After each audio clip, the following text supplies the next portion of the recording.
Hello. അങ്ങനെ ഞങ്ങൾ വീണ്ടും മൂന്നാം ദിവസം കാഠ്മണ്ഡുവിലേക്ക് പോവുകയാണ്. ഇപ്രാവശ്യം ഫ്ലോപ്പ് ആവില്ലെന്ന് തോന്നുന്നു. കാരണം നമ്മൾ പിന്നെ ഒരു പാക്കേജ് ഒക്കെ എടുക്കേണ്ടി വന്നു. കംപ്ലീറ്റ് കളികളാണ്. അത് ഞാൻ പിന്നെ പറയാം. സോ ഞങ്ങളെല്ലാം റെഡി ആയിട്ടുണ്ട്. മനിയൻ കണ്ടോ നടക്കണേ മോനെ. എൻ്റെ അനിയത്തി ഹായ് പറയാ കണ്ടോണ്ടിരിക്കുമല്ലേ. ഓക്കെ മോളു. ഹലോ. അപ്പം ഞങ്ങളിങ്ങനെ പോവുകയാണ്. ഞങ്ങളുടെ ബാക്ക്ഗ്രൗണ്ട് കണ്ടോ.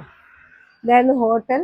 ഹോട്ടലിൻ്റെ 4ാമത്തെ നിലയിലാണ്. ഇപ്പോൾ ഓൾമോസ്റ്റ് 6 മണിയായി. 8:30യുടെ ഫ്ലൈറ്റിൽ കൊണ്ടുപോകുന്നവർ പറയുന്നു. സോ ഇത് കണ്ടോ പറ്റും. വഴി നല്ല തിരക്കുള്ള വഴിയാണ്. അപ്പോൾ ശരി, നമ്മളവിടെ ചെന്നിട്ട് കാര്യങ്ങൾ ബാക്കി പറയാം. ഓക്കെ. എല്ലാവരും റെഡി ആയിക്കാണ്. എവറസ്റ്റിൻ്റെ അല്ലേ, എവറസ്റ്റ് ബേസ് ക്യാമ്പിൽ ഒരു ടീഷർട്ടൊക്കെ ഞങ്ങൾ 4 പേരും മേടിച്ച് അത്രയും മതി. അതല്ല ഇത് കാണിച്ചതാ.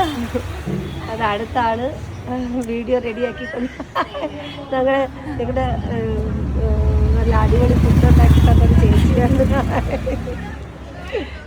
രൂപേഷ്. വീണ്ടും വളരെ ഗൗരവത്തോടെ നിൽക്കുകയാണ്. കയ്യിലുള്ള കംപ്ലീറ്റ് ഷർട്ടും സ്വെറ്ററും ഒക്കെ ഇട്ട് നിൽക്കുകയാണ്.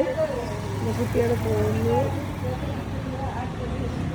ഇതാണ് ഇവിടുത്തെ തെരുവ്. വളരെ ബിസി ആയിട്ടുള്ള തെരുവും കുറച്ചൊരു പോഷ് ഏരിയയാണ് ബാക്കിയുള്ളവരെ അന്വേഷിച്ച്.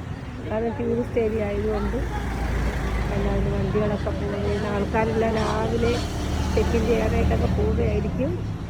ഇതാണ് ഇവിടുത്തെ ഗലികൾ. ഗലി എന്നാണ് പറയുന്നത്. കുട്ടികൾ സ്കൂളിൽ പോകുന്നു. നല്ല കാലാവസ്ഥ, നല്ല തണുപ്പ്. എന്നാൽ ഭയങ്കര തണുപ്പുമല്ല. നമ്മുടെ ഇവിടുത്തെ കുട്ടികളുടെ സ്കൂൾ കുട്ടികളാണ്. ഇതാണ് താമേൽ എന്ന സ്ഥലം. ഓക്കെ, നമ്മൾ കാറിന് വേണ്ടി വെയിറ്റ് ചെയ്തുകൊണ്ടിരിക്കുക. ഇത് നമ്മുടെ ഡ്രൈവർ. Hi sir. ഹായ്. നമ്മൾ യാത്ര തുടങ്ങാൻ പോവുകയാണ്. തള്ളി അങ്ങ് പോകും.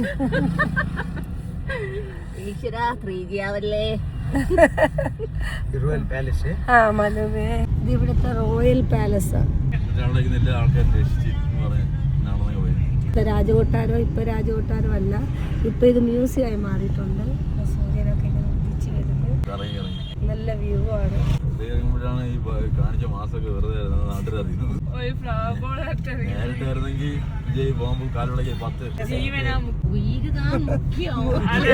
അല്ല, ബോംബിന്റെ മുമ്പേ സിനിമ എന്തോ ജീവനിൽ എല്ലാവർക്കും പേടിയാണ്. സംഭവം കാണിക്കും.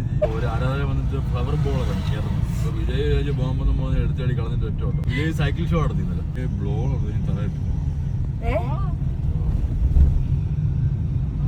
ആരാധകർ ഫ്ലവർ ബോൾ കളിഞ്ഞ് വിജയ് ബോംബെന്നും പറഞ്ഞ് എടുത്തടി